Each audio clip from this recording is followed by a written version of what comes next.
All right, welcome to the special WrestleMania version of the podcast. Although I guess it's NXT Takeover too. We'll be talking a little bit about everything. But I have a grievance, a great grievance that deals with Raw and SmackDown.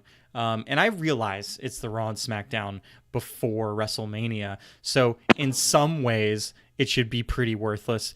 But when you have a bunch of storylines that are worthless and you still have one show to fix all the bad crap that's going on with these storylines, how can you do nothing? Nothing happened. It was totally worthless. And the thing that bugs me the most is the Demon versus Bobby Lashley. And why it bugs me is because I should know that the Demon's fighting.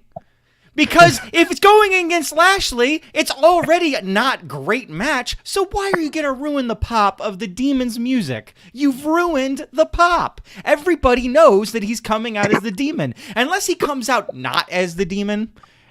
And then he does my thing, which was, go at the end of like a Rollins match as the Demon, which is not going to happen because they've already ruined it. There's nothing fun. Nothing fun about it at all. It's ridiculous. Yes, and they basically proved my grievance from last week that what is going on with the storylines? Why won't we actually build a storyline? They literally built the storyline around the Jumbotron and him coming on the video and saying, "I have a demon inside me," and that's the match. That's it. That's your storyline. It's a squash match because nobody's invested in it, and the Demon's gonna squash him in like 3 minutes. And it's a quick match that you can save time for your bigger matches. That's all that is. They knew nobody gave a damn about it, so they're going to squash him. Oh, it's almost bad as a squash, though. I don't want it to be a squash match. That's almost worse. It's with the way they're booking Lashley. There's nothing. It's either you let Lashley win or you make it a squash. And letting Lashley win is definitely unacceptable. Yes, and plus we have it on recording. If Lashley does beat the Demon, James will never, ever watch wrestling again. No, I said right after that I exaggerate about things. So don't you dare put my words. Don't you put my words back in my mouth, Chris. What other thing could they have done with the Demon? Like other than your thing when the Demon would come out at the end to just kind of tease a Rollins match. What other thing they have done better? I could probably name 10, but I want to hear what you guys like. What else have we have done with the Demon that would have been better than this? Could have kept it with the Lashley match, and they could have had Lashley and Leo Rush jump him at the beginning of the show and beat the hell out of him to where he's not going to make it to the ring, and they're out there laughing. Demon heartbeat starts, and then the Demon comes out. Because they've already crushed Finn Balor, the man, so the Demon comes out. One better. There you go. What do you got, James? My advice would be don't use the Demon. Just don't use him. Just have Finn Balor beat him because Bobby Lashley, I'm sorry, no matter how much they've tried to push his character as being tough, I'm not buying it. I don't buy it for a second. So if they're not doing a good job of portraying him as being this unbeatable force, then why are we forcing it so much? It doesn't make sense. So my idea with the Demon is don't use him. Save him for SummerSlam, like you said you were going to do. Well, the rumors they said they were going to do. They never officially came out. WrestleMania. Yeah. There's no Undertaker, and there's no John Cena. Well, you say there's no Undertaker. I would disagree with that, but we're gonna do a little segment a little bit later where we pick like our surprise special, and my surprise special deals with the Undertaker. Nick, what about you? How could they use the Demon better? I mean, I agree with you, James. I don't think the Demon should have been used unless it's like a big time match, like a Lesnar or an Undertaker, or that's what the Demon. IC title. They're still trying to make it seem big. That thing. It's not. It was okay, though. It was okay for them to use the Demon. You just don't tell anybody that you're using the Demon. Even if it's the worst kept secret in the world, you do not put him on the screen with Bobby Lashley because it's like you're using the Demon to sell WrestleMania somehow, but it's not even an interesting match. So why does the Demon... How does that even make it sell? Because all the advertising they've been doing for the last, month and a half, 2 months, they've had the demon on it. Every one of the posters, the demon has been on it. So they basically were telling you the demon's going to have to be there. So they might as well just announce it anyway. Is this another attempt to sell tickets though? Do they have like low ticket sales, so they decided to put the demon on the promos to get It's more always ticket about sales? ticket sales. It's always. Well, yeah, but like if you didn't need to, it's almost like don't waste a big pop. I'm more like don't. Why we feel like there's this thing in WWE where they feel like every year or every couple years we have to try to like get the biggest venue we possibly can to put WrestleMania in, and that somehow that's a good idea. And then when they struggle selling tickets to it, it's like, well, what the fuck did you think was gonna happen? Again, we talked about Madison Square Garden not that long ago. If you put it in Madison Square Garden, it would sell out. It would sell out, period. And you would never have a chance to go to it, and it would be a great environment with a bunch of people that really wanted to be there and were big wrestling fans. Oh, I agree. I agree. I will beg WWE to go back to the Garden for WrestleMania, or go back to just smaller venues, and just raise the ticket prices. Figure out a way to at least make most of the money you would have made at the big venues, and do it in these smaller venues. But that doesn't change the fact that they're just phoning it in for all of these storylines, and it's the biggest show of the year, and it's not anymore. That's what it comes down to. This is not the biggest show of the year anymore. This is not WrestleMania. Last year, we were having the same conversations. We were not looking forward to WrestleMania. Well, is there a WrestleMania match at this point that you are looking forward to? Daniel Bryan. Yeah. I think Steven's right. I think that's one. Yeah. I think the Rollins Lesnar match would actually be decent. I look forward to see what Rollins can do with Lesnar. I give credit to AJ Styles and Finn Balor to show that Lesnar still, is willing to put the work in sometimes. I don't know. I'm not for these tag teams that are getting pushed to the side. I just wish they would have put an interesting stipulation on one of these tag matches. I think the Usos in the ring with Black and Ricochet will be interesting to see what kind of spots they could put together. And I just wish the United States title, I hate to say this, wasn't Rey Mysterio against Joe. I think there's about 3 other guys I'd rather see against Joe right now. Well, if Rey's legitimately hurt, that could be a change. Like, it could very well, they could pull Rey for... I was wondering, so what does anybody remember, what was the order on SmackDown? Who wrestled first? Was it Joe and Ali wrestled before before Mysterio got hurt on Raw? Rey got hurt on Raw in the match against Baron Corbin. Then they brought out Ali to fight Joe Tuesday, right? After he's already injured at that point, yeah. So he's injured at that point. Is that a safety valve for if Rey can't go Sunday?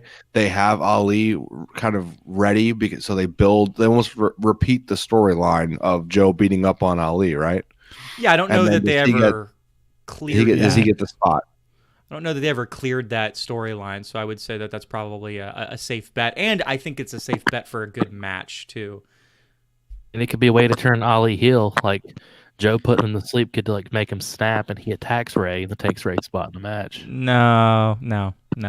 I think he's too good of a face, and I don't say that often. Usually you're saying, okay, yeah. How's Kofi Mania going there, Steven? Hey, I'll admit it. I've had a hard on for Kofi for 12 years. Okay, and I've admitted on this stream that I really like Ali, but the one thing about Ali that's also true with Kofi is it doesn't make sense for them to be heels at this point. Neither of them.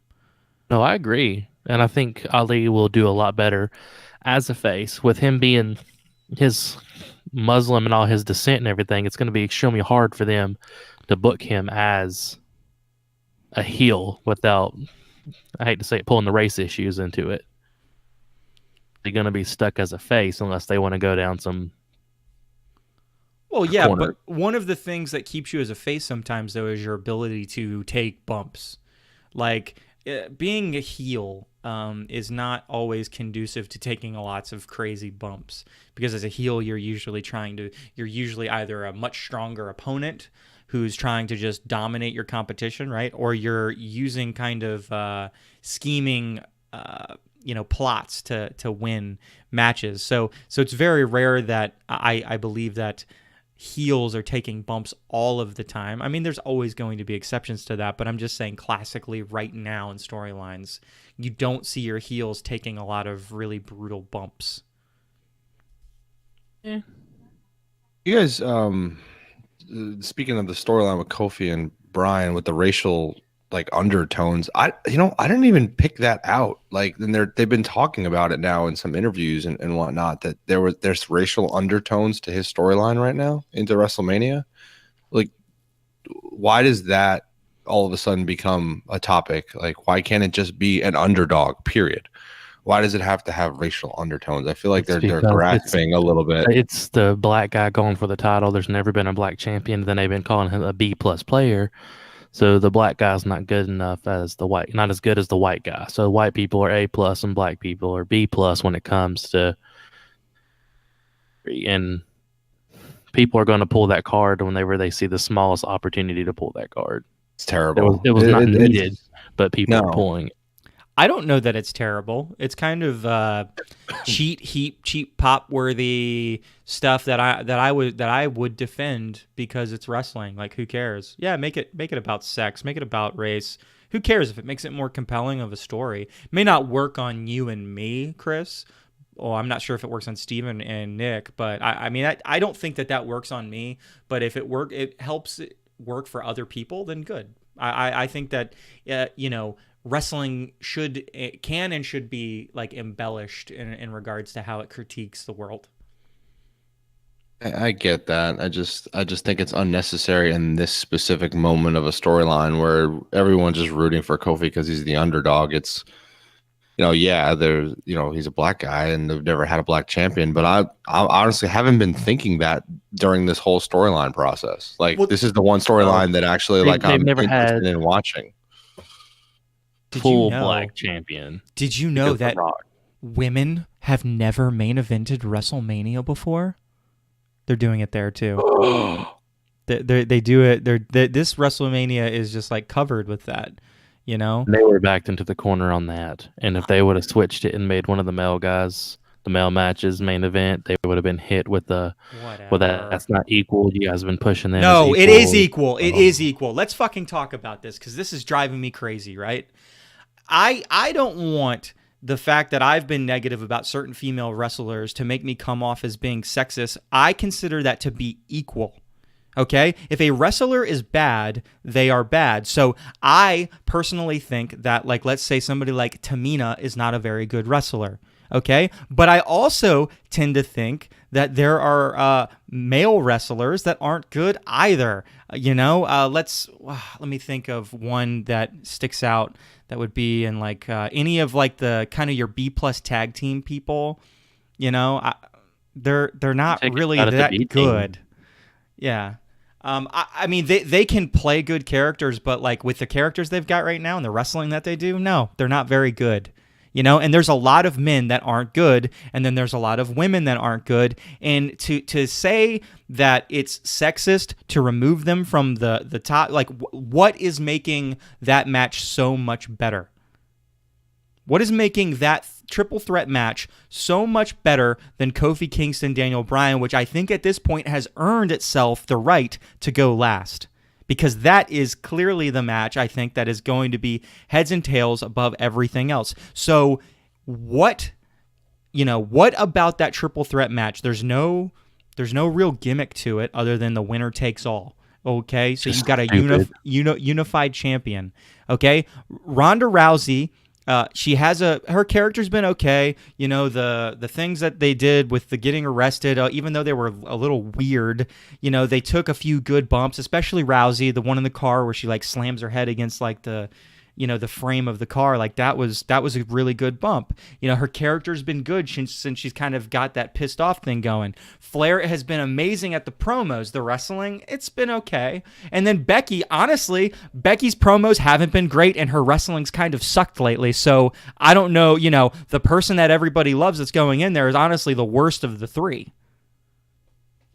So what about them deserves for them to main event? I'm not saying that women can't main event WrestleMania. I 100% believe they should and that they can, but I don't see it right here because they've killed the storyline. And I think if any other match was going to main event, it was going to be the Lesnar-Rollins, because the Kofi and Bryan match wasn't supposed to happen. It was penciled in the very last minute because of how the reception to Kofi had been through everything. They immediately started backtracking and changing their plans. Point. Taking Kofi out of the mix, there's nobody else that's over the way, and nobody gets as much heat as Charlotte does, and Ronda's the big push, just like they did last year with her big match. So that's why they're in the main event. I feel like it's such a cop out. Like you're throwing all these promos in that you've done already. How many more times can we see them handcuffed and brought to, quote unquote arrested, but then released the next day, and we're supposed to believe that everything's okay. It's just a situation where I'm tired of them. Banking on they ruined it by announcing it. Old Stone Cold. That's all I can think of. Anytime they cuff them with their hands behind their back in the corner, what do you see? You see an old Stone Cold promo of him getting handcuffed and taken to the cop car. Like it's the same exact thing that we saw back in the day, which was great the first time we saw it. How many times are you going to do the same thing? Well, I kind of push towards the logical equality of wrestling storylines. And I think I mentioned this to you this week, Chris, that, all they did was try to beat the hell out of each other. And yeah, one of them accidentally hit a cop and, so they got arrested or whatever. I saw Roman Reigns. They were legitimately kicking the cops in the shins. They were trying to kick the cops in the shins, which I was like, okay. Okay, so that's you'll probably get arrested for that. So yeah, I buy that. I think so. Where I don't buy it is, let's compare it to men's wrestling, where multiple times people have murdered other people in storylines or attempted murder, and they don't even get arrested. They don't even get arrested. They don't even get arrested. So it's your example of the ambulance and Roman Reigns and Braun Strowman was the best one, where it was like he tried to kill him, and nobody got in trouble. Yeah, nothing. He didn't get arrested for it. Just that is the face tried to kill somebody, not the heel. The face. What are you talking? Is there no face in this match? They're all doing it. Is there no face? Because in that case, not all of them should have been arrested because somebody's a face. It's Becky. Becky's the face. So why did Becky her back into the face? No, I mean, yeah, she no. They're not morphing her back into the face. She's already the face. That promo that she cut out there by the ring, it wasn't fucking Stone Cold-esque at all. It was just Becky Lynch, the lovable Becky Lynch. It's like, but she's wearing a leather jacket. It makes no sense. She's turned into Mick Foley on SmackDown. She's turned into Mick Foley. She comes out and gets that cheap pop. I guess maybe Ronda's turned into Stone Cold, been more Stone Cold lately. If we're really getting down to it, but that's fine. I mean, the way that they've moved Ronda's character, I think has felt a little bit more natural. Same with Charlotte. Becky's the one, to me, it doesn't make any sense, and it's not that I'm not a fan. Like I want to root for her because, I've seen Flair already have so much success, and I'm not a huge fan of Rousey. But, like, God, what are they doing with your character, girl? What are they doing? I just wonder if we would have gotten to this point. Would have we gotten to this point if Rousey would have came out with this character from the beginning? Well, I think I would have enjoyed her a little bit longer. until, I saw the same judo throw 50 times, and then I'd be like, okay, I'm kind of getting over your like one move. But that's kind of the same. It's kind of the same thing that happens with a guy like, Braun Strowman. What are you gonna do, Braun Strowman? You gonna run around in a circle and knock people down? Cool. Yep, seen it a couple times before. They have to constantly reinvent wrestlers and add moves, or they just go stale. And that's especially Randy Orton says all you need is one move. But Randy Orton doesn't use one move. Just because he did that promo, just because that promo was done against him, he does more than one move. Promo. And Nick, I'm gonna hate to say this, Nick, but that promo got me a little hyped for that match. So damn yeah, you. That's going to be a fun one. And I think what WWE's done well with that story is they've kind of just let it happen organically. They're not trying to force you down one lane or force you to try to feel one way. They're just like, Randy's an old school heel, AJ's old school face.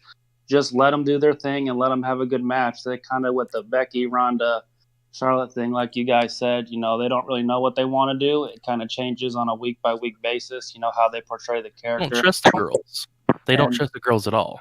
Yeah, that's probably, part of it. I think they want it to be great. Like, they want to go over well. It's the first women's main event at WrestleMania. So I think they maybe feel a little bit of pressure to, this has got to be amazing. Otherwise, it, could potentially be a letdown. It will never live up to how they've built it, period. If they would have shown some restraint, it would have been better. And there's a big difference. Like you say, like they had a little bit of restraint with that storyline. There's a couple storylines they've shown restraint on. They've shown restraint on Triple H and Batista. At first, it didn't seem like they were. But like the promo that he cut the other night where he just kind of walks out there, they show a video package, and then he goes, "Go to Hell Hunter." Like, boom. Great promo. I'm all in. Is that what he said? I thought that's what he said. He said something like that. He said, "Kiss my ass." Yeah, kiss my ass. Well, there you go. He gets to kiss my ass. Yeah, he misremembered. I misremembered, but still, good promo. Okay, so good promo, but did you watch it all the way to the end, him walking up the ramp? I'm not sure. I was a little disappointed because it was a great promo. Like, it was simple, it was perfect, it fed into everything. He walks up the ramp and like does like the thank you to the crowd, waving to the crowd, kind of bows a little bit. Well, and that's the thing, is they should which is the opposite of the character. But that's his hometown. That he was doing the previous 2 weeks. They were in his hometown. I get him doing it, but they should have cut to commercial or a backstage segment and not showed that on TV. I don't know that ruins the character for me, though, because I don't know that there's things, though. It's the little things. Imagine that happening week after week, and here you all of a sudden go from badass Becky to kitschy, face Becky. I'm telling you, every week, little things like that can change a character. Yeah. Now we're only looking at this guy probably for a month or so. Like, I don't think Batista's coming back to be a full-time wrestler. No, but not at all. It's little things like that they don't pay attention to that I think ruin the storylines and ruin characters and then ruin the potential of a character. It was something that was so stupid and kind of ruined a character for me was on SmackDown when The Miz beat Sanity, all three of them, in a handicap match. Give me a break. Let's be logical. He should have got his ass beat and lost. I believe in The Miz as the most powerful man on SmackDown, that he could take his anger from his family and beat up the men of Sanity? Not at all. The world. Where does Eric Young look without that beard? Very, very weird. I don't like some guys. I'm always like, man, why is this guy like? Everyone's gonna have a beard in WWE, right? Like, they all have beards. Yeah, Eric Young, you needed a beard. Like, you look weird now. How bad? Like that. How bad have they botched Sanity since being called up? Like, what a waste of a very good tag team. They've just kind of like, yeah, we got nothing. So who's Sanity, right? Who is Sanity at this point? They come on TV and everybody's just like, who's this? Sanity? What's Sanity? Ones who job to The Miz. Yeah, do job to The Miz. Well, they need to like put Nikki Cross back in Sanity and let them just do their whole weird fucking Sanity thing and let the crowd slowly enjoy it. Oh, is there a tag team that's been brought up from NXT that has been done right? I'm thinking about I'm going through a few tag teams that have been brought up recently, and I'm just thinking about how they're either not on TV or not in a good storyline or just kind of like hovering around, like the Revival doing their thing, but barely even having a storyline going into WrestleMania.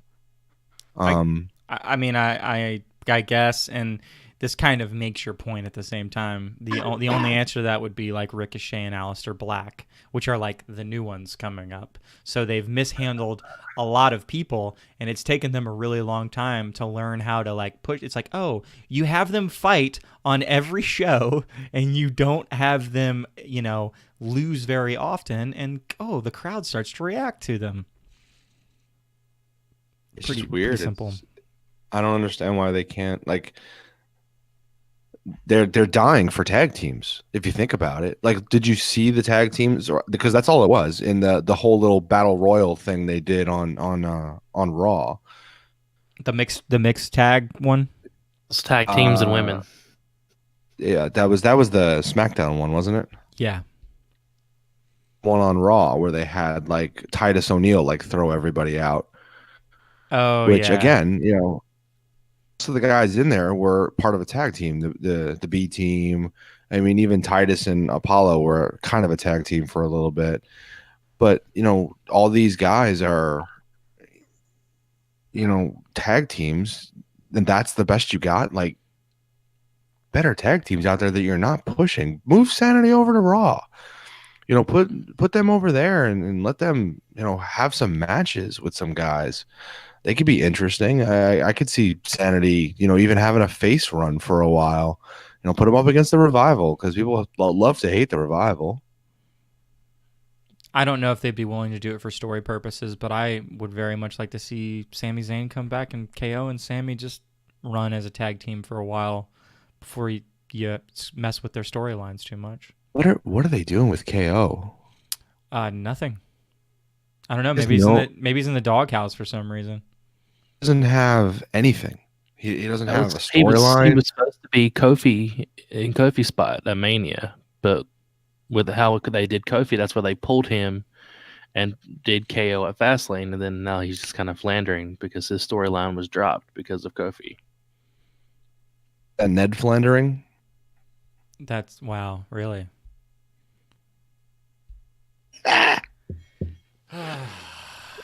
I give up after that one.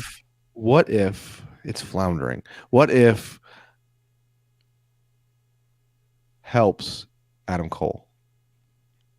Who helps Adam Cole? That would be interesting. That seems like very random. Is it? I mean, maybe not from the standpoint of like, I guess when he was injured, they were like reminiscing about their relationship or whatever. What relationship? Well, that wrestling relationship. Right. So it's not random at all, is it? It only feels random in the sense that having a main roster person coming down to help somebody win a match seems a little bit of an odd move. I'm not saying it's a bad move, but I don't think that they need the help to make that match great. Good way to start making NXT, kind of the third main show. That would be the first step towards it. You don't have to do it right after that, but setting down a main roster star to interfere in a big match like that might be the kind of a stepping stone. No, there's an easier way of doing it. It would be having Ricochet and Aleister Black win tag titles on both. So you have them get the NXT tag team titles, and then you have them get the SmackDown tag team titles. And then you have people on the main roster challenge them for their NXT titles on the main show. Why do they have to win both titles to do that? I only look at that as from the standpoint of like, they're saying no, we run both shows, and it's an attempt to try to pull the mainstream into NXT even more. they should just have Shayna Baszler, if she ends up defending her title on Friday night, just come out and make it a fatal 4-way at WrestleMania. Winner take all. Titles on the line. Oh my God. We're unifying everything. God, that sounds awful. I don't know. Like about this earlier with this whole winner take all. I don't know. I just got a weird feeling in this match. A weird feeling Like, about just, what? It's just the idea that like every time we get to one of these matches, we count out Charlotte Flair and how much they want to push her. We bet that Asuka was going to win, right? We bet that Asuka's streak would continue. Okay. We figured you give Charlotte sure 2 spots that Becky would retain. Every time it comes up when with Charlotte in a match, we kind of like say the other person's obviously going to win for either storyline purposes or how much pop it'll be. I made this point a couple weeks ago, and I want to reiterate it, is that you're looking at your 3 top kind of main event-ish matches. You've got Seth Rollins versus Brock Lesnar. You've got Kofi Kingston versus Daniel Bryan. And you've got Becky Lynch versus Ronda Rousey versus Charlotte Flair. The faces in all of those matches, the ones that are going to get root for the most, are going to be Seth Rollins and Kofi Kingston and Becky Lynch. I can almost promise you, I would be shocked if all 3 of them won. So who loses? I think Lesnar retains. I really do think Lesnar retains. I think Vince McMahon loves, kind of pushing WWE more and more into like the mainstream sports media. And if Brock Lesnar walked into a UFC fight with the Universal title around his waist, Vince McMahon might just nut himself. He'd be so excited to have his WWE title. Just like walking into like an actual UFC fight against Daniel Cormier if Lesnar does that. And I could see them doing that. And I mean, we've gone a year and a half, 2 years without the Universal title meaning anything. What's a couple more months? I think it's a really good point. I also think that the one week we were talking and Steven was making the argument that, you maybe have 3 people in there because you need Becky to win, but you need to make sure that Ronda doesn't get pinned to make her stay looking strong or whatever. I think that I think Ronda Rousey might just win. Then Oh no. And then she's going to, drop both the titles in the ring and take a break to start her family. And then they can just go from there. And when she comes back like a year later, she can come back and basically be like, hey, nobody was able to beat me. And she immediately gets thrown into the title picture again. That's the thing, is even if she doesn't get, if she could, Charlotte could get pinned or Becky could get pinned by Charlotte, either way, and Ronda could take away, and she could always come back and say, you never beat me.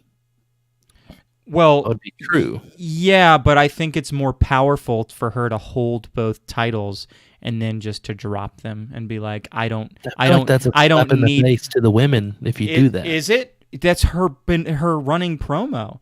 Her running promo's been like, no, this is real and all this fake wrestling shit that you people watch. Like, so aren't they kind of setting her up to kind of win it and then be like, okay, yeah, this fake shit, and then just drop it and be like fucking hated for it. And it makes her an uber heel for when she comes back. I'd rather see Lesnar win than Ronda win it. I look at the 3 matches and I think if you're only going to have one face win, the one that makes the most sense to me personally, I do really like your argument, Nick, but to me personally, I think Rollins makes the most sense. Like, he's the one who wins. Have Daniel Bryan win because it would just be soul shattering to all the fans, but that's not always a bad thing. They're not going to stop watching just because Daniel Bryan won. They're just going to get really pissed off. Well, that's not always a bad thing. It's a good thing.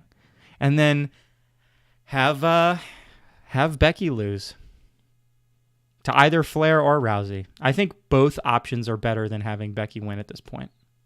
Isn't Becky's character dead if she loses? No. Do you come back from that? Not if Rousey wins. Not if Rousey wins. So we'll say not if Rousey not wins. Not if Rousey I think pins. Yes. So Rousey taps out Charlotte or something like that, right? After then, it's the same idea. You have to protect Becky as well. Because if Becky's staying, you would kill her character. Maybe. I don't know. Would you? I don't know. Again, I don't. It's the same thing. It's the same character we just went through since November. Well, yeah, but I've been pushing against that every week. Like I don't. If just because she loses doesn't make her an unlikable character, they just need to reset her because she's fucking lost her way, in my opinion. And I know I'm the crazy person because everybody fucking loves her, but I'm just like I just don't see it. She's not a good character. She needs a reset. I think the thing people kind of forget when they're watching the storyline is when Ronda Rousey originally signed with WWE like a year and a half ago or whatever it was now, the original plan for the big Mania match was always going to be Charlotte and Rousey. Like that was kind of, I think, Vince McMahon's vision when he, signed her. And the problem is Lynch got really hot, so they tried to capitalize on that. And when she got hurt before Survivor Series, I think the biggest mistake they made in this whole storyline was putting Charlotte in Becky's place and having that match take place then. Because then they did the kind of no finish where Charlotte got DQ'd and then basically just kind of took Becky's character. And that's when Becky's character, it was kind of subtle at first, but that's when it started to die, was when Charlotte did the same thing Becky did. And then storylines started getting crossed and they kind of brought it back at the Rumble, but I agree with James kind of. I don't think it's as bad as he says it is, but I do think she's kind of lost a lot of her luster, and now fans just kind of cheer because they feel like they're supposed to cheer when she comes out. I don't think it's as organic as it was. I think it's more, they're pushing her to be a face. Let's cheer for the face. Are they continuously chanting Lynch or Becky anymore? It happens a little bit, but not so much anymore. And I wasn't really feeling it from the crowd that they were in front of the other night. But Kofi's the one who's organic right now. He's the one who's getting like a heavy duty organic face push from the fans. So because it's years in the making. It's not just a few months of exactly. This is long overdue, and I think that's why the fans love it so much. Because you have the fans that watch now, the fans that have been watching for a long time. Yeah, and everybody's rooting for him. I can make an argument that from a storyline perspective, it would be better for Daniel Bryan to win, but it's not going to hurt my feelings if Kofi Kingston wins. It's a great storyline no matter what. They've done a really, really good job with it. And even though they have done promo after promo after promo, for whatever reason, it hasn't. I don't know that it's beat the horse as bad as the women. Because there's just certain things they're not forcing. The women's one too. They've kind of drug it out for 6 months. Long time. And never had any restraint at all. Never were like, this week we're just not going to have Becky Lynch come out. That's kind of happened with Nakamura and Styles last year. Nakamura was the Rumble. You're super excited for that match at WrestleMania, but when you have two guys who aren't that particularly good on a microphone, it's really hard to keep that story going from the end of January to early April. And you kind of saw that last year where there was just weeks where well, this is just, I'm not even really excited anymore. Like there was too long ball. They lost kind of that heat. And I think that's what's kind of happened with the women's match, At first it was going to be maybe exciting, but them trying to keep it exciting week after week, they've just done a really piss poor job.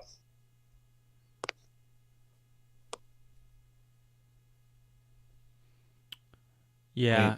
At some point, look back at this and either decide that this match saved the women's division, or I hate to say this, set it backwards, because with a great match and some really good spots Sunday, it's going to be evolution all over again, where we're just like, man, I get it. It was great for them to have their own pay-per-view, but it just kind of fell flat. And for the main event at WrestleMania to fall flat, everyone's going to remember. Everyone's going to remember that the women got the main event and it was they gotta bring it. I don't know what they're gonna do. I was looking at it and just deciding, hey, it's a triple threat, so technically it's no DQ, right? So do you have something else pop up? Do you do a big spot? Is Asuka gonna come out and do something? Is Shayna Baszler gonna come out and help her friend out? Like, what can you mix in there that would at least make it interesting and memorable? Because if it's just a straight 3-on-3, a triple threat match, sorry, unless you have a great finish planned, because Maybe they have not been great in the ring. Like, to your point, Becky has not been great in the ring lately. Charlotte, sometimes she just has bad matches, and Rousey's still only driving that one move, except for right now she's beating the crap out of people, by just basically punching them in the stomach. But they better come with something. I hope they got something big planned. They very well could in that match, especially if it's like no DQ, you say no EQ. They could very well in that match by having the 4 horsewomen, the UFC women, because they don't have to necessarily do a whole bunch of moves, you know what I mean? And just have them come out there and kind of squash Becky and Flair at the very end of the match, and then Ronda wins, and then Sasha and Bayley come out to help defend the wrestling 4 horsewomen, and kind of that be the end of WrestleMania. Be a pretty big pop, I think. Good one. Yeah. That's what they've been trying to work towards with it. It didn't seem like the NXT girls were ready for that. Well, they don't have to. They don't have to do that much for that spot. Yeah, they don't have to do that much for that spot. They just have to throw halfway convincing punches, which I know they know how to do that. They don't have to throw a punch. They can all just stand face to face in the ring at the end, and that could be the end of it. Like, they can go off the air with them just standing face to face. They don't even have to brawl. What I'm concerned about is them doing nothing, them trying to do some feel-good ending, and people breaking character, and then them killing Becky's character even more, them killing Charlotte's character, them killing Ronda's character. I hate to be like this, but the women seem to have these moments at the end of big matches where they break character. Yeah, they get emotional. Yeah, and I get it. They struggle, they fight, blah, blah, blah. But you got to know when, like even the Batista thing, you got to know when the camera's on, to make sure you're not doing something that's hurting your character. I like the angle you pitched. I like the angle you pitched with the the UFC four horsewomen and all that. But they could do it the other way around, where either Charlotte or Becky, whoever beats the other one, and it pisses Ronda off. So after the match, Ronda just starts beating the hell out of whoever won. Whoever lost gets up and they start attacking her, manhandling them. And then Sasha and Bayley run down, and then it's 4-on-1, and then the other ones come out. I don't know. I don't think it works as well. I don't think that works as well, because you have 2 of the wrestling horsewomen that are in that situation. I don't know that flows quite as well as the one person who needs the help from the get-go versus the 2 people that are kind of opposed to each other that need something drastic to happen for them to come back together for even that moment. I don't know that it flows the opposite way as well as it flows from Rousey through. You know what the issue is? We're talking about all these like extra additions to the match. Oh, none of this is gonna to make it more interesting, right? Like, never, it's not going to happen because they're not going to think that far through. But like, we're trying to add to this match to make it better, where we're standing back and looking at the possibility of Styles and Orton being a good match, the possibility of Rollins and Lesnar being a good match, Bryan and Kofi being a good match. It's almost a detriment to the women's division that they put on the card with the 3 of them and nothing else on the card except for the Battle Royal. Well, that tag match, which is awful match. Didn't even think of that match. It's so like out of my mind because everything's so focused on the main event. It's almost it hurt them to get the main event because all you're thinking about is that match. Well, do this. I want each of you to take a bad match. Take a match that you see on the card that just drives you crazy and come up with a solution to make it better last minute. That's easy. Add a ladder. To which match? All of them. All of WrestleMania. We call it the ladder WrestleMania. Oh God, that would be bad. Okay, boy, take it with that one. Maybe a step ladder. Have Corbin replaced by Cena to make that one better. I mean, as much as I wanted to pitch that, I don't think it's happening. I think we're getting Corbin Angle. What about you, Nick? What's a bad match and how would you fix it? Well, there's a lot to choose from on this card, so that's kind of a tough one.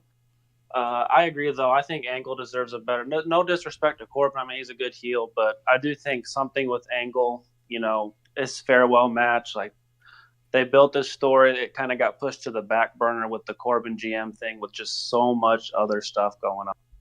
So either that, or if you're going to use the Demon, maybe have him come out and face, the Undertaker or Cena. But it's too late. So there's just not a lot going on. It's kind of tough. There's 5 or 6 good matches and then 10 pee breaks. So I'll have a lot of time to be distracted throughout WrestleMania. If Rey Mysterio can't go, or maybe even if he can go, just take Samoa Joe, have him go out there and cut a promo about how he's going to do the open challenge at WrestleMania. But don't have Cena come out. I don't want this to be a Cena angle. I want somebody from the Battle Royal to come out, and then somebody else, and then somebody else, and then somebody else. And then have the Battle Royal be for the United States Championship. Do the battle royal for the United States Championship? Yes. Put it as the winner of the Battle Royal gets the United States Championship. And you already know, because there's tons of cannon fodder in the ring. You already know that it's going to be like a handful of people that are really going to be, fighting for that. So you can make a battle royal and you can put a lot of good spots in with a bunch of, B-grade wrestlers, mid-card wrestlers, and then you kind of get down to the final 4 or 5 people. So you can have like a guy like Jeff Hardy that Joe's had some history with, or a guy like Mustafa Ali and a guy like Andrade, and have some really good wrestlers in there and kind of extend the end of that match to really make it something memorable, be one of the more memorable Andre the Giant Battle Royals like that they've ever done. Not gonna happen. I think every single match that we've talked about, it's not gonna happen.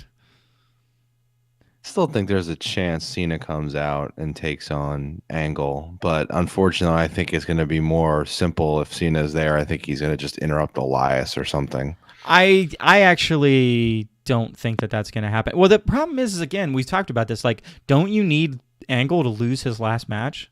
Like, it'd be so weird for him to win his last match. That's not how last matches usually work. Normally, it's also labeled as if they lose, they retire kind of thing, where this one's not like that. This one, it was advertised as his last match. Well, that's one thing they did wrong, is they should have made it to where you didn't know it was going to be his last match. Well, I would know, because have you seen the guy walk? He can barely do it. And that's kind of like with the Flair angle when they had him. Basically, Vince told him, the next time you lose a match, you're done. It's farewell. I don't know. I mean, I would like to see him get crushed by Cena, especially ruthless aggression. Cena would be fun. I actually believe that Elias is getting interrupted by the Undertaker. That's my surprise theory. The surprise thing that I think is going to happen at WrestleMania. Elias has been building up the fact that he is not. He's going to have his time to headline, as the musical guest WrestleMania, and he's going to get down there and he's going to get interrupted by the bells, and then Undertaker will go down there. It won't really be a match because he'll just squash Elias in the ring, and then that'll be all she wrote, and he'll walk back up, and that will be the Undertaker spot, because he's getting to the point where maybe a match isn't such a good idea, but he can still go down there and squash somebody real quick. Match And total that's why time the Demon, 35 minutes. That's why the Demon match is going to be 3 minutes, is to make room for Taker's entrance and exit. Yep, exactly. See, we're all on the same page here. How about one of you guys? What's a good surprise? A surprise that you guys think is going to happen? I still think it's going to be Kofi wins, and then Big E. They're all celebrating, and then Big E attacks him in the middle of the celebration. Here's your happy moment. Then Big E turns. It would definitely be surprising to me if that happened, because I don't know. They've maybe dropped tiny, tiny little hints at it, but I don't know that they've dropped enough that it would make a whole lot of sense to me. That's what I'm saying. Like, that's the surprise. Like, they've been laying the groundwork, but they haven't been full in on it, and then bam, he does it. Yeah. Then in another twist, have Xavier Woods win Money in the Bank. That'd be good too. That would be fun. Big E shirt Tuesday night, and just like he had like the big hole like in the chest or whatever. It was amazing. That's an interesting storyline. I really like that, actually. Have Big E be like the next challenge, like one of the next challengers, or maybe you set it up for something past Money in the Bank, and then you have Xavier Woods win Money in the Bank, and then it becomes a triple threat match for that title amongst the people in the New Day. Be very interesting. Hey, congratulations! You led the Shield storyline from 2017. Good work, everybody. Well, then we know. Well, then wait a second. We know it's going to happen now, then, because that's what WWE does. They copy everything. James, I think that's the first time since we've been doing this that you've said I had a good idea. Well, I just... Oh, write it down. Write it down. What time? I just think that most of the time, you just don't live in a very realistic bubble.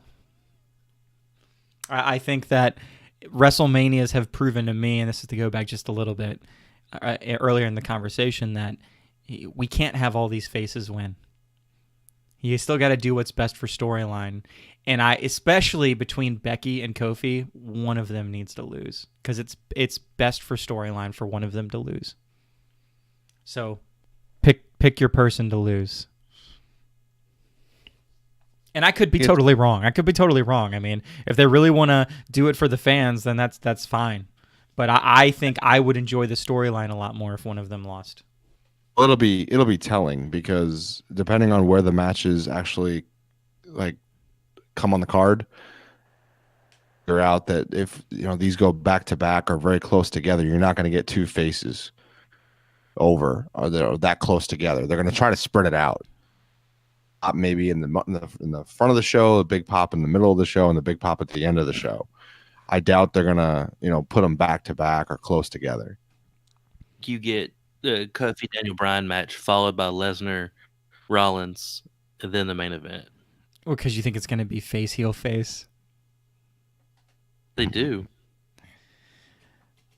We'll see. We'll see. My picks will definitely reflect that. I'm gonna definitely have a face losing. So, and I don't think it's not going to be Rollins. Not on my picks, but they're my picks. That's why it's great. If you're so confident in your picks, then you should wipe the floor with me. Yeah, I plan on doing that. Nick, never confident in my picks. Tell me something, Nick. What is the surprise that you think is going to happen at WrestleMania?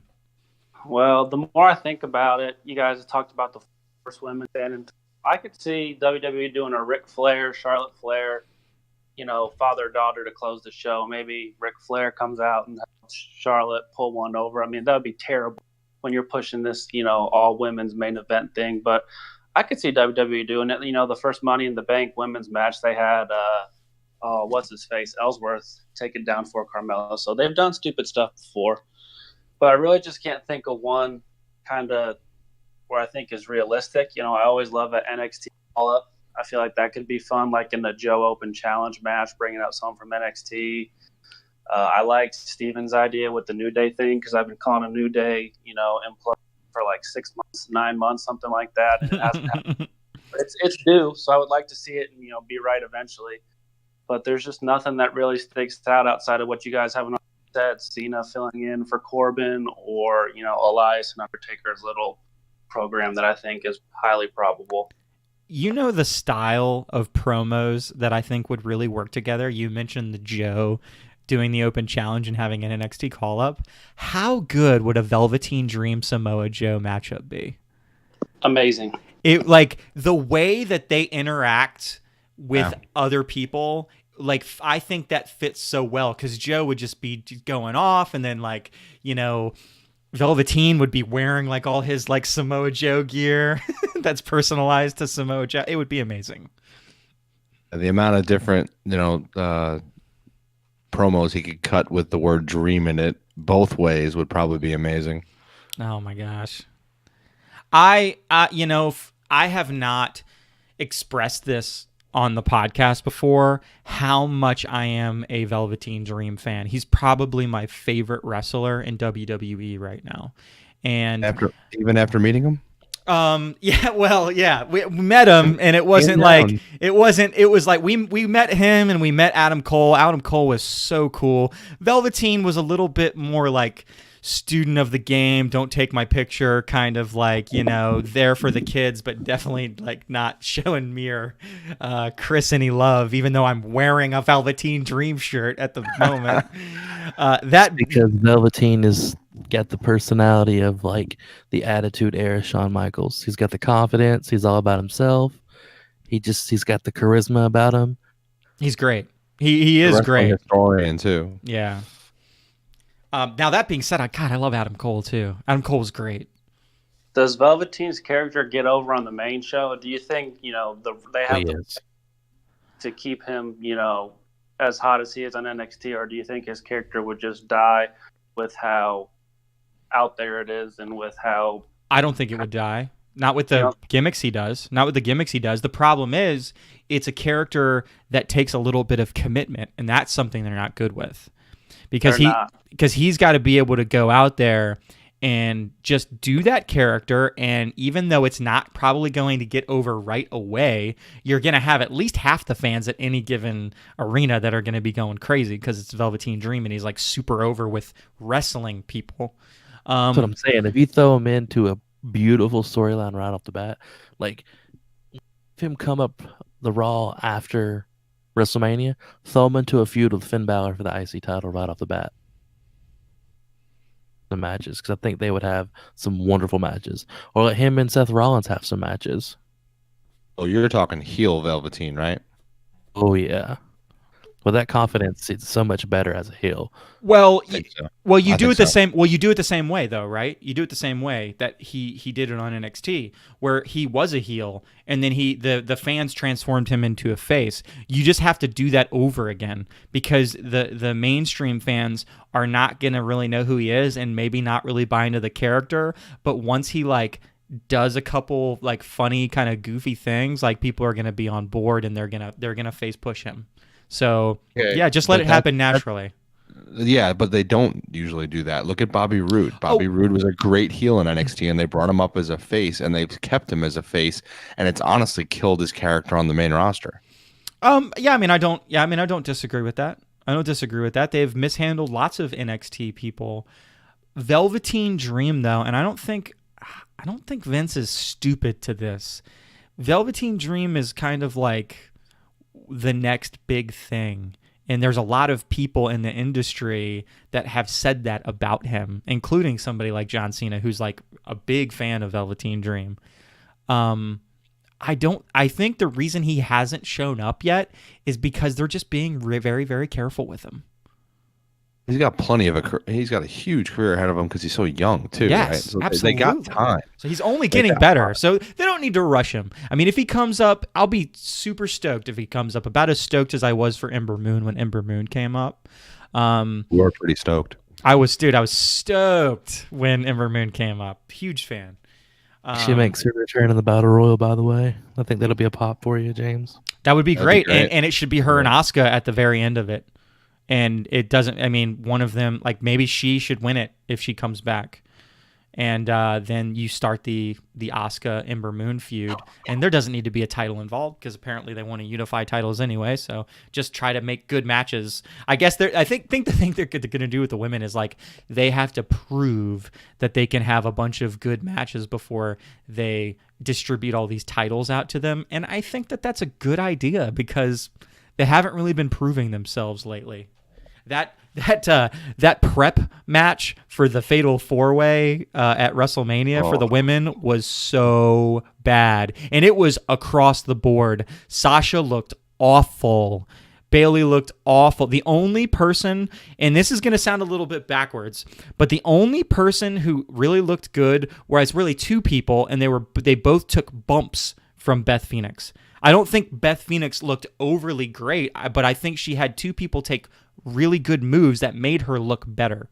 Peyton Royce took the Glam Slam, amazing. And then, oh my God, I'm complimenting Tamina. Tamina took the spear, great. She took it great. And like, that almost annoyed me a little bit. She speared, and let's be honest, a spear isn't that complicated of a wrestling move, right? So she speared Tamina through the barrier, and then she gets a chant of, "You still got it." It's like, well, all she did was spear somebody through a barrier. It's like, let's not, I'm not saying she doesn't still have it. I think that she's been performing great. So I've been enjoying Beth Phoenix, but it's just one of those cases where the crowd starts chanting something that's ridiculous. The crowd loves to chant. But we're human beings. We'll chant anything. If you start chanting, no. We'll chant. Because every single time me and you have been in an arena and they chant "This is awesome" and it's not awesome, we look at each other and we go, "It's not awesome."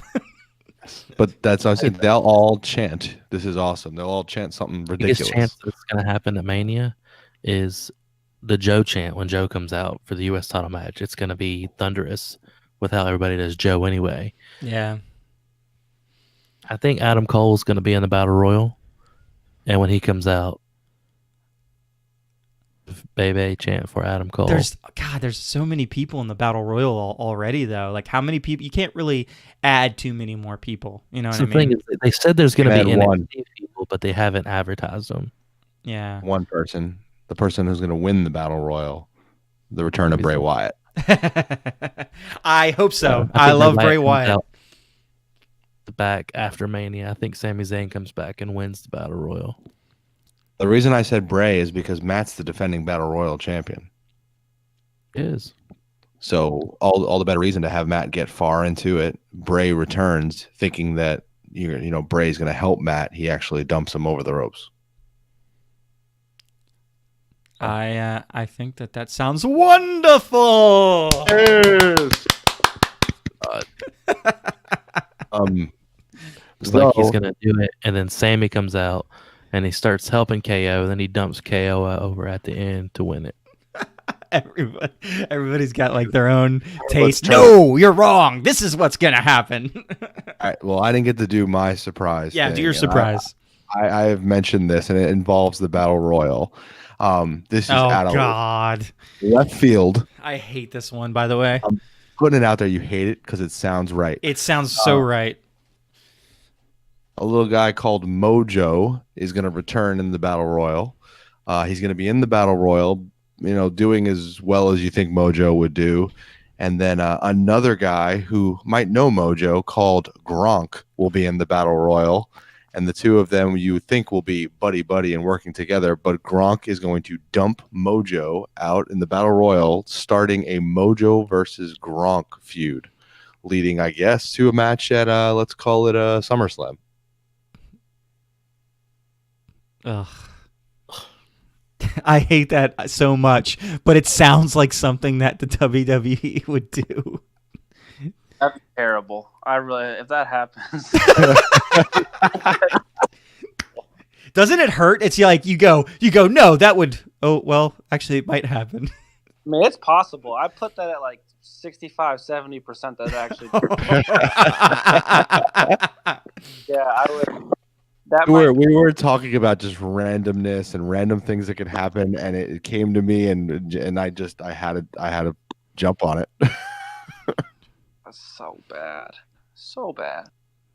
But probably could happen. So you gotta love WWE, right? We still watch every week.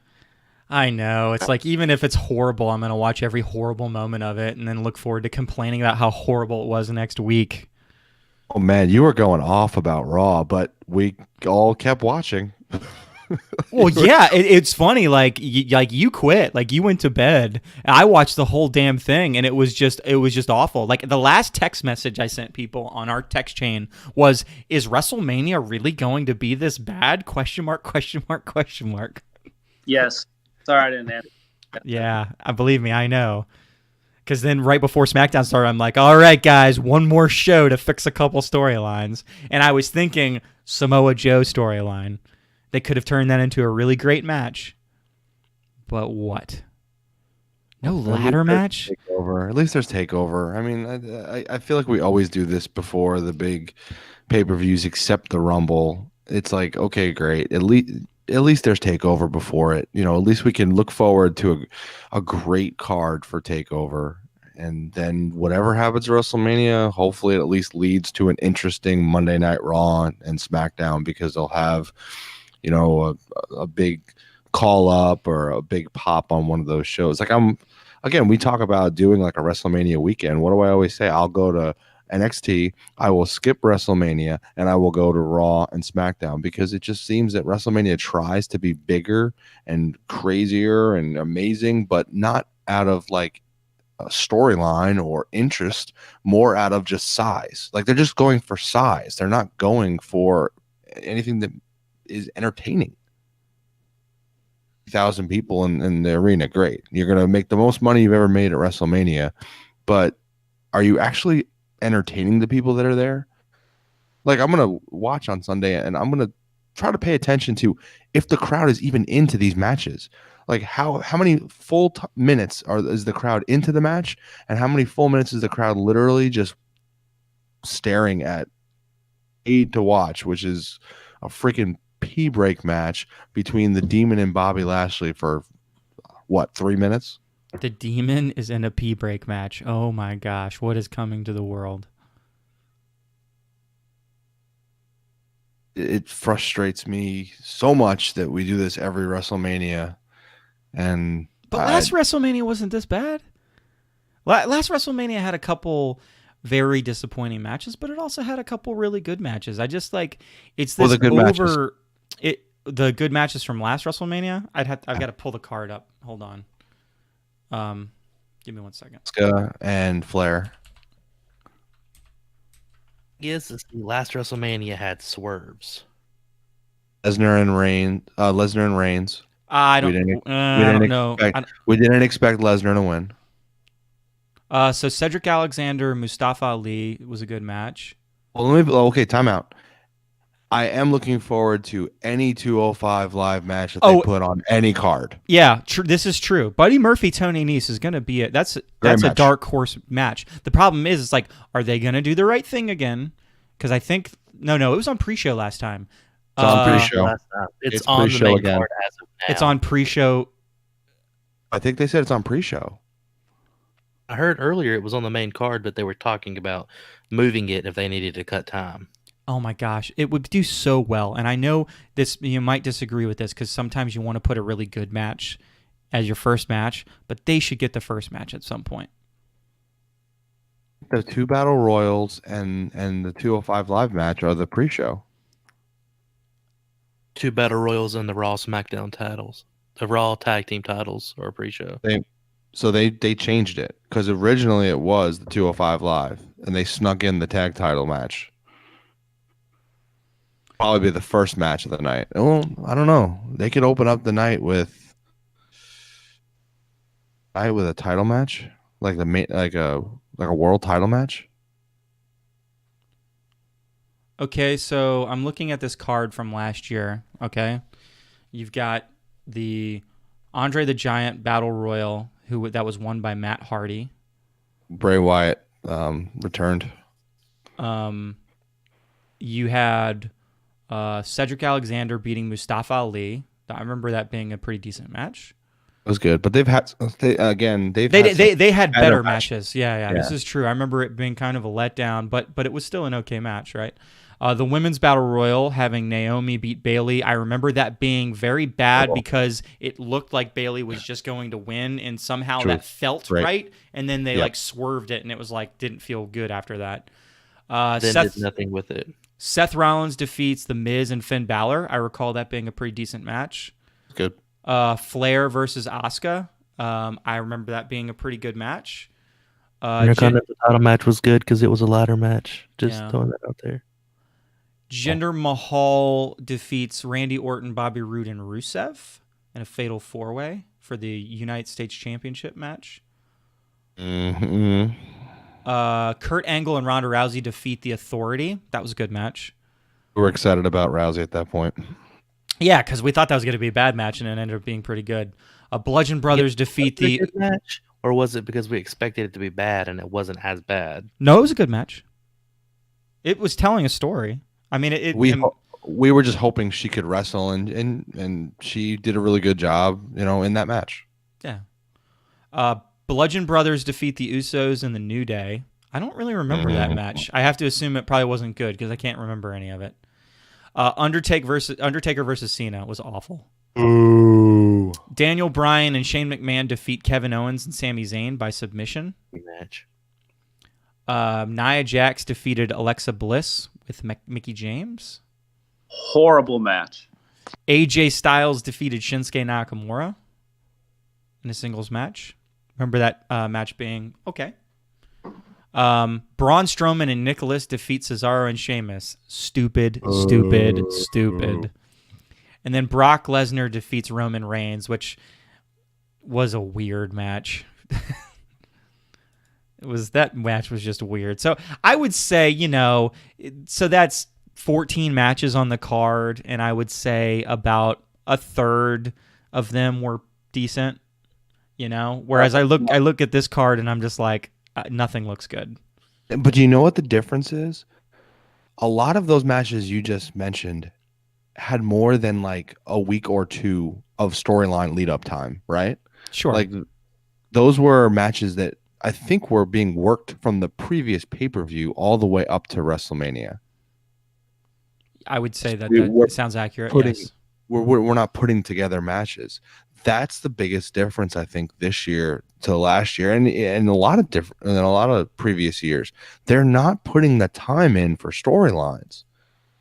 They're just isn't expecting us to just accept them. There's no storyline with either tag division right now. Am I wrong? There is zero storyline. Am I wrong though? Am I wrong? I mean, because I feel like because I'm overreacting on a couple matches, maybe the card's better than I think it is. Because I don't know that the triple threat is a bad match until it proves itself to be a bad match, right? I think Brock Lesnar, Seth Rollins is fine. I think Daniel Bryan, Kofi Kingston is fine. I think Roman Reigns, Drew McIntyre is fine. I think AJ Styles, Randy Orton is fine. I think Triple H, Batista is fine.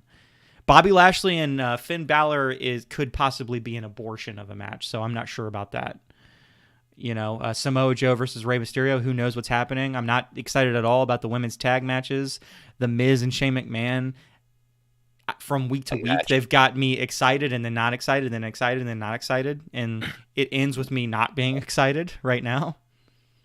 Kurt Angle versus Baron Corbin, Is it that we're not excited for these matches, or we think they could have done better? They could have put better matches together, put better storylines together. Like you said, these matches are fine, but I feel like they're either dragging storylines out, like the women's triple threat, or they took no time to put a match together, like Joe and Rey Mysterio, or Balor and Lashley. Well, let's even point to a match that none of us are really for. I think we're all kind of against Kurt Angle, Baron Corbin, right? I'm correct in assuming that? I think everyone is against that match. I don't know that there's anyone that is going been building the Finn match. Chris, they've been building the Finn Lashley feud for a couple months now. I feel like they passed the title back and forth. It's just the introduction of the demon that throws it off. They haven't built the demon into it yet. Yeah, but at the same time, they were also throwing Lashley into a storyline with the Shield members. They've been taking Lashley and dumping him into different spots. They haven't been consistent in the storyline he's been in. He's with Leo Rush. He's not with Leo Rush. And they didn't want to make Strowman a heel again already. Oh, they made him a joke. Substantial. They made him a joke. Tired of Strowman, a guy who should have been a world champion last year. He's in the Battle Royal fighting guys from SNL. He's the new. That's where Strowman's at now. Which is probably a pretty good argument why Gronk actually isn't going to show up at that Battle Royal. They already have celebrities in it. Yeah. But I still like that pick as a surprise thing. It feels very real. I don't know. And I'll be honest. I am probably just overreacting a little bit. I'm actually, after looking at both cards, maybe this card is better than last year's card. Actually, it depends on how the matches go. I definitely expect to be surprised by some match. Some match where I'll be like, I don't think it's going to be very good, and then they'll make it good. It's not going to shock me. Think there's going to be a shocking moment at all? Well, to either point, what's going to be not surprise, but what do you think? Like, what match could be good? And it doesn't necessarily have to be a good wrestling match. Maybe there's just a good spot in it. Like, what match could have something in it that could save it, that can make it a match that originally we said, no way, that's going to be awful. And then all of a sudden we have to eat our words and say, you know what? That was pretty good. 100% the women's tag team match. That's the one where it's like, I think about the possibility of doing spots and making it great. It looked awful. It looked so bad the other night when they were just doing even the rough draft of it. And maybe they just weren't trying. Maybe they were trying to look bad. I don't know. But they all looked pretty horrible. But I know that if given the opportunity and if they've been practicing it, they can probably throw a lot of really good spots in there and make it really good. I just think, it would probably help out all of them to practice, and for God's sakes, give Bayley a better finishing move than Bayley to belly. It's the worst fucking finisher in the history of the world. Really? True. It's bad. It doesn't Not even the look. Worst. What's the worst? Drop. What drop? I didn't actually. Leg drop. Leg drop. I don't know, man. Bayley to Santino's Viper Sting. I think no. Bayley to belly. That was bad in its time. That was a pretty just awful Finisher. Mr. Sacco, the mandible claw. That wasn't his only finisher. His was the double hook DDT. The deeds? It was the dirty deeds. Is Ambrose showing up on WrestleMania? There's wording that he might end up being like a special referee for Roman versus Drew. Yeah. I don't know that adds or takes away anything from that match. It just is what it is, I guess. So and Dean Ambrose doesn't wrestle for WWE anymore, what are you two going to give me? I think because he's going to come out on Raw the next night and be like, "Heck, got you fuckers."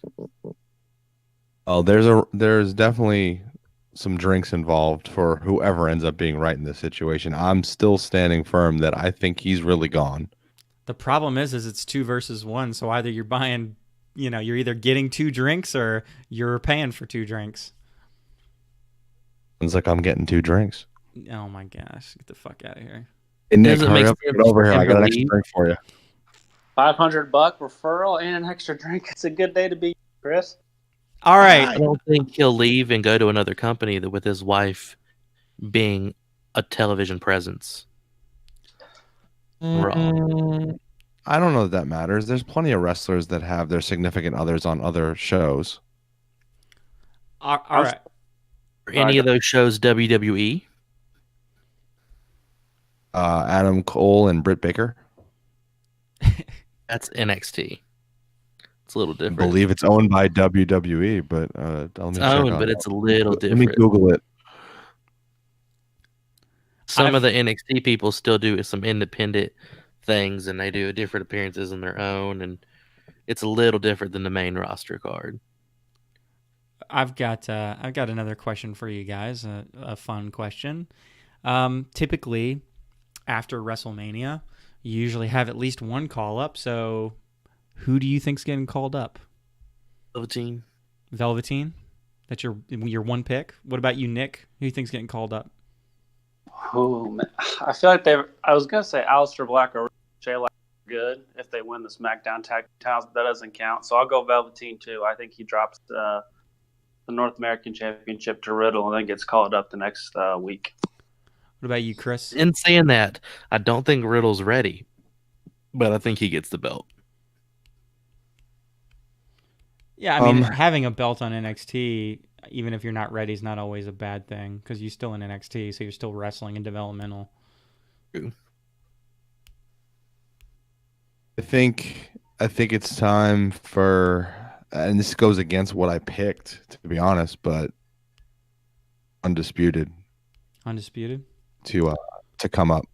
I picked Cole. I picked Cole for Friday night, but be time for Undisputed to come up. It'd be good timing for them to come in and maybe even get on SmackDown and try to weasel their way into the Kofi Kingston picture, with against New Day, and maybe they can kind of reason why the New Day breaks up. I think I personally have to go with what I think is most logical or what's most needed in the company, and I would say that that's a women's tag team. So I think that Kairi, Sane, and Io Shirai come up as a tag team. It's a little bit quick for Io Shirai, but it's not like she's not ready. She's very ready. I think she's 100% ready. That girl's good. Yeah, and I think her and Kairi add a lot of legitimacy to that tag division. Well, didn't they just make a bunch of call-ups though? Like, they killed a bunch of call-ups. Is calling for a woman's NXT tag call-up is kind of a moot point because they can be defended on NXT. They've acknowledged that. Well, so until they do that, though, I'm not going to acknowledge it because I'm not really. It's easy to say that they can be defended on NXT, but I'm not buying it until they make NXT its own. It's like a main show. I have, longer before that happens. It's a good question. I would say it's not going to happen till Fox gets SmackDown. October? Yeah. Can I ask one more question before we maybe get into some picks? Sure. Oh. How surprised are you guys that they're doing a Roman Reigns, Drew McIntyre match at WrestleMania with no title involved? Because that kind of feels to me like that could have possibly main evented WrestleMania in a year or two. Are you surprised they're doing it this early? Not surprised, and it still could in a year or two. Let McIntyre win the Rumble next year. I could see it happening again. Yeah, I think that I made a strong argument. I don't want to break from it a while back that you don't need a title involved to make a match compelling. Like, why do we always have to have a title involved? That goes same in line with, like, why does it matter if people win or lose, really? If you make it compelling, who cares? I've been kind of concerned with the way Reigns has looked lately. He doesn't look too, and I get, he just came off of recovery and everything, but it almost seems like they're trying to put this match together because they don't know if they're going to be able to ever get it again. McIntyre is definitely on an upward trajectory where Reigns is, I don't know. He had a good pop when he came back, but they're already starting to boo him again, which we expected. He wasn't gone long enough, I don't think, to really want like a long-term face run. Yeah, he was gone a while, but I think he wasn't gone long enough for the fans to really miss him as much as they would to have that like long experience. And I can make the argument that Rollins kind of stepped up and took Reigns' spot at the top, and now Reigns really doesn't have a spot. That's it's storyline that writes itself though. That's good.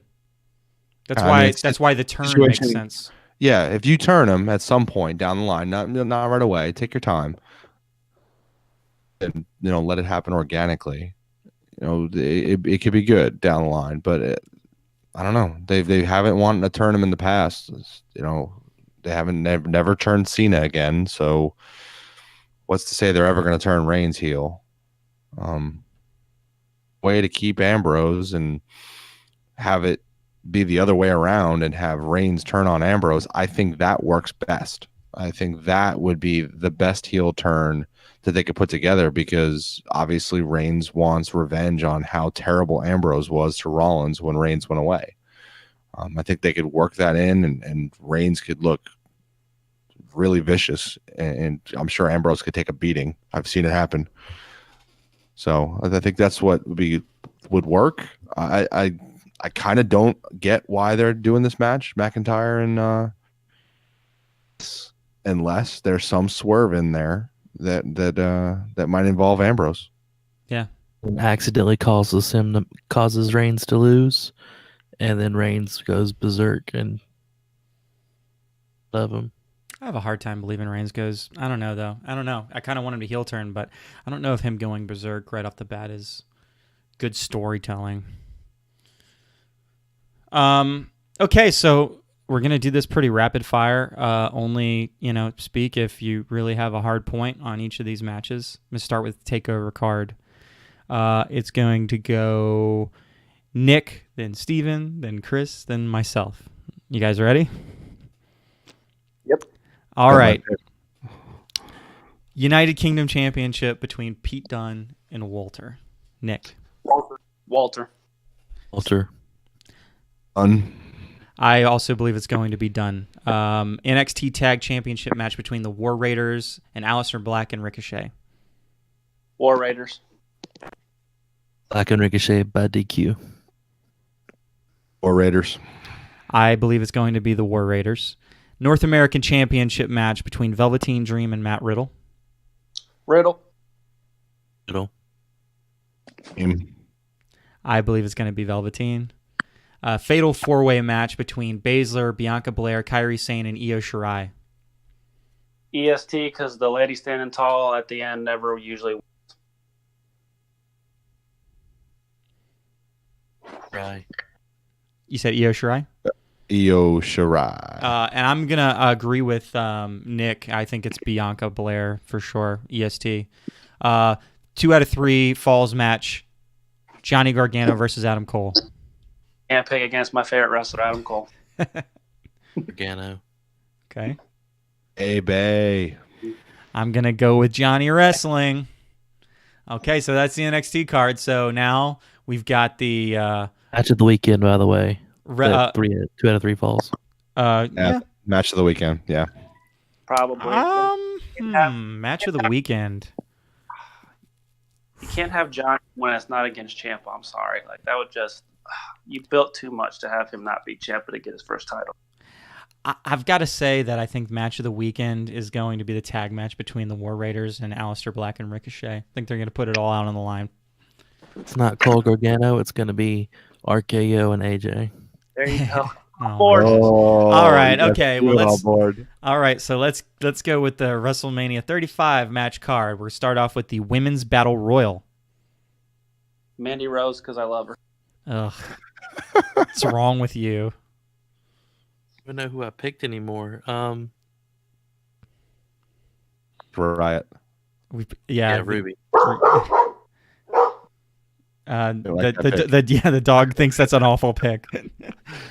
I picked Asuka because they're allowed to win Royal Rumbles, but they can't have championships. Are you talking about Asians? I'm gonna have to go with the Southern Lacey Evans. I don't think she's a confirmed entrant either yet, but I believe that she'll be in it and she's gonna win. That's a good pick. I don't think she'll be in it. I think she'll walk out and then walk back, and that's it. Yeah. Well, if she's not in it, I will change my pick. No. Okay, fine. I'll stick by it then. Lacey Evans. I still think it's a good pick because if she actually gets in the ring, I think it's a good do pick. People hear this? He's already trying to change picks. You see this? He wants to change his pick in the middle of the match. Somebody's just bitter because whatever. We have the ability to do swerve, like when swerves happen, and they will. I'm sure they will at some point. Everybody's able to change their pick. Everybody's able to change their pick. Okay. Now that being said, I will stick by Lacey Evans no matter what. So I won't repick. I won't repick the match. All right. Andre the Giant Battle Royal. Strowman, he wins all the. Zane. Bray Wyatt. If Steven? Mustafa Ali is actually in the match, I'm going to pick Mustafa Ali. Oh, you're so hard for Mustafa Ali. Okay, well, we're going to see how hard you are for Kofi later when you pick him.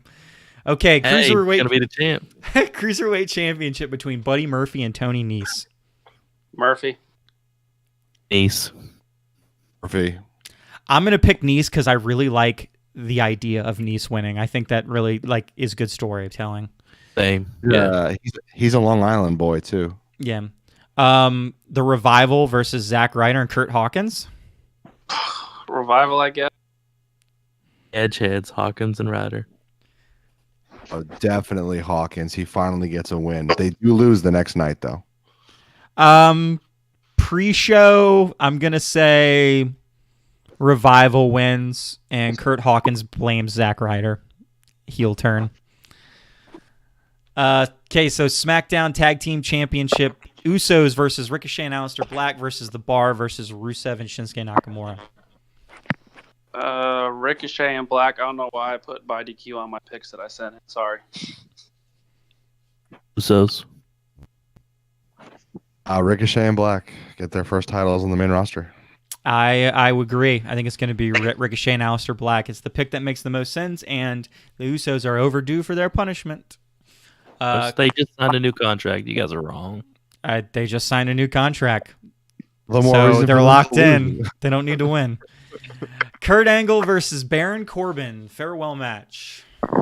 Corbin, you don't win your farewell match. Angle in a very, very sloppy match with the ankle lock.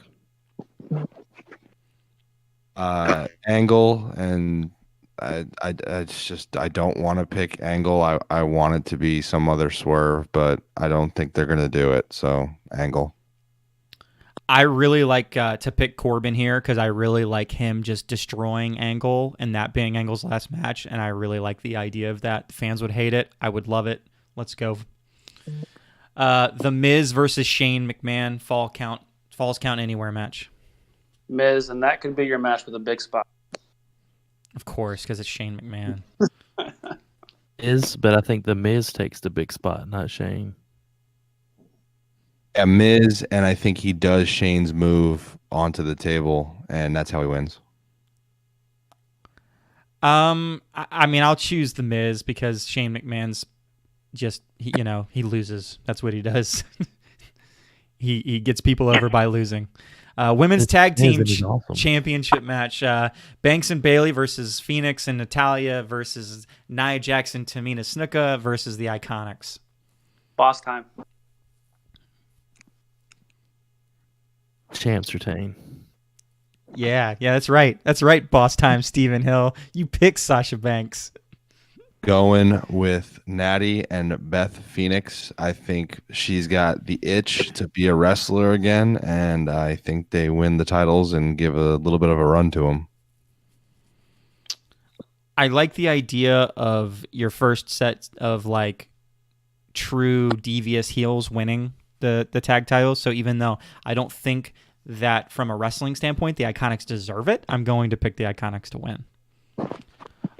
United States Championship, Samoa Joe versus Rey Mysterio. This is the one I expect us to pick, but we're going to have to repick it because I don't think it's going to happen, but we'll see.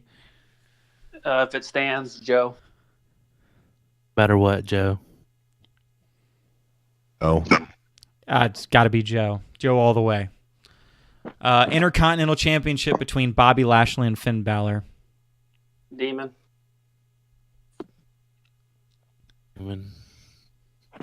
Bobby Lashley wins and James never watches wrestling again.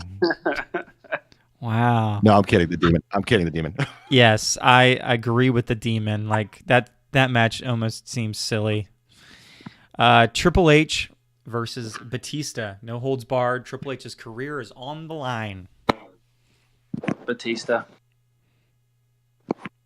Triple H. I'm gonna go with Batista. I'm going Batista as well. AJ Styles versus Randy Orton. Match of the weekend, and I think it's going to be Orton. Potential match of the weekend. Orton with the Styles Clash. Wait, Orton can't do a Styles Clash. Styles wins. Out of nowhere? Wins with I think Styles hits the RKO. That would be RKO. great. I know. Yeah. I was getting ready to say that. Styles wins with an RKO. AJ Styles wins with an RKO. I love it. I am on board with that. So I will be picking AJ Styles. Roman Reigns versus Drew McIntyre. Reigns. Tire. I'm gonna go with Reigns, and I actually think Ambrose somehow helps. I'm going to go with McIntyre, and it really goes back to the point I was trying to make, I think, last week or the week before, where it was like, I don't know. The wins and losses shouldn't matter, but they do. And Reigns losing isn't as big of a deal as McIntyre losing. So I think McIntyre wins. WWE Championship match between Daniel Bryan and Kofi Kingston. Kofi. Kofi. Daniel Bryan, ladies and gentlemen, is going to win this match. It is the best. Daniel Bryan. It's the best. Not Daniel Bryan. It's the new. Yeah, and it's the best for business. Brock Lesnar versus Seth Rollins. Time out. Think of the belt that Kofi can bring out that he can customize for New Day. Spinning pancake belt. Oh, it'll be terrible. Booty-O's belt. Well, that's what Lily's getting for her birthday, Chris. I don't know. I'm still gonna go with Daniel Bryan personally. Universal Championship match between Brock Lesnar and Seth Rollins. Here comes the pain. Brock Lesnar, champion then, now, and forever. Then now and forever. I love it. Brock Lesnar. I think Rollins gets his moment and he wins. Already had his moment. Seth Rollins wins because that's the best for storylines, the best for business. And then our last match of the night, the main event, winner take all, Ronda Rousey versus Charlotte Flair versus Becky Lynch. It has to be Lynch, doesn't it? I'm just going to pick Becky. I'm really not that sure, though. It's going to be the man, and I'm 100% sure. Chris? I'm going with my gut. Charlotte Flair. Good. I love it. And I'm going with Ronda freaking Rousey. Nobody cares who you pick, James. Especially when you don't agree with my picks. So like I said, those last three matches there, again, I was like three faces. I think two of them got to lose. So who do you pick to lose? Last year, two faces lost. Asuka lost, and Roman lost. Was Asuka the heel? I don't know. There wasn't really a clear. I don't know that it was Asuka very was clear. the face last year. Charlotte was the heel. Yeah, it kind of. Yeah, I mean, it was kind of muddled. I don't know. It was what it was. Two faces lost last year. Two faces will win this year. Triple count out. Everybody loses and wins at the same time. Everybody just retains. A tournament on each show for each belt. Yeah. Yeah. Just two tournaments. That's everything. That's all the matches. Obviously, we have these recorded. I'm going to put them in the description of the video.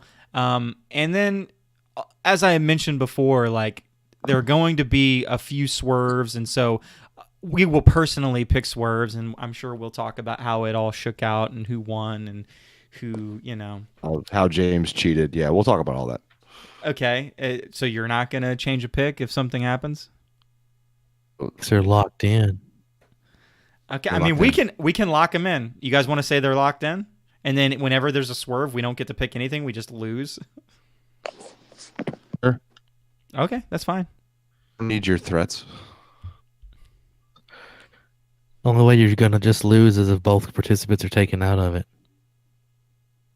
I mean, obviously, I'm gonna lose because my thoughts on some of these main matches are so radical anyway. So I don't know. It's WrestleMania. It is definitely one of the hardest pay-per-views to pick because they view it as the pinnacle. So it's where they do the most swerves that you're not really expecting. So I tried to put my mind in the head of a WWE writer and just kind of roll with it. But that's all for us this week. We hope everybody listening enjoys NXT TakeOver, which I'm sure will be greatly superior to WrestleMania. You guys have anything else to say before we call it a night? Eye out for Gronk. Weekend of Adam Cole. You guys are all morons. And watch out for them 4 horsewomen at the end. Have a great night, everybody.